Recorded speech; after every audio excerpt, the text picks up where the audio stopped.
Summer আসলে আমরা সবাইকে ওআরএস রেগুলারলি দেয়, জলের সাথে মিক্স করে দেয়। কুলার বা কোনো কিছু ব্যবস্থা করেন? কুলারও আছে, আমরা কুলারও রেখেছি, সবই শেল্টারকে সামনে আমরা একটা ওয়াটার কুলার কন্টিনিউয়াসলি চলছে। এটা ডাক্তারদের কোনো ইনস্ট্রাকশন দেওয়া হয়েছে? ये सभी যেটা আমরা করছি এটা ডাক্তারসের অ্যাডভাইস নিয়েই আমরা করছি, কেন ডাক্তাররা সব বেশি জানে, ওদের অ্যাডভাইস নিয়ে আমরা ये सभी করছি। মনিটরিং কিভাবে রাখছেন স্যার? মনিটরিং আমাদের কন্টিনিউয়াস মনিটরিং সবই অ্যানিমেলকে আছে এখানে 24/7 সবই অ্যানিমেলের মনিটর আছে। সো আমাদের সিসিটিভি ক্যামেরা সবই জায়গাতে লাগানো আছে। সো যখন দরকার পড়ে আমরা ওখানে গিয়ে মনিটর করতে পারবো, আর অ্যানিমেল অ্যাটেন্ডান্টসরা সাথেই থাকে।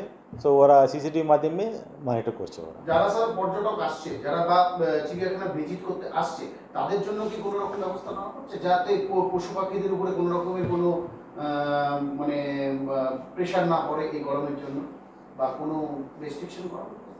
জেনারেলি সাম্বারের ক্ষেত্রে কোনো রেস্ট্রিকশন নেই, যারা ভিজিটার আছে ওদের ক্ষেত্রে অনেকটা ওয়াটার পয়েন্ট আছে এখানে, আপনি যেতে পারবেন, ফ্রি ওয়াটার পয়েন্টও আছে আর পেইড ওয়াটার পয়েন্টও আছে এখানে, 5-6টা দোকানও আছে যেখানে ওয়াটার পায়।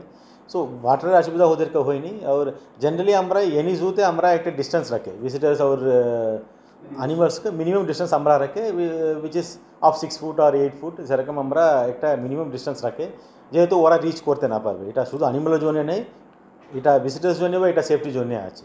অ্যানিমালকে ওরা ফিড করে, but visitor safety is also important. So ওদেরকেও কেন, অ্যানিমালস এখানে আছে ওর পুরা ওয়াইল্ড অ্যানিমাল, এরা কীভাবে বিহেভ করবে আমরা জানি না, এই জন্য ও গ্যাপ সবসময় আমরা রাখি।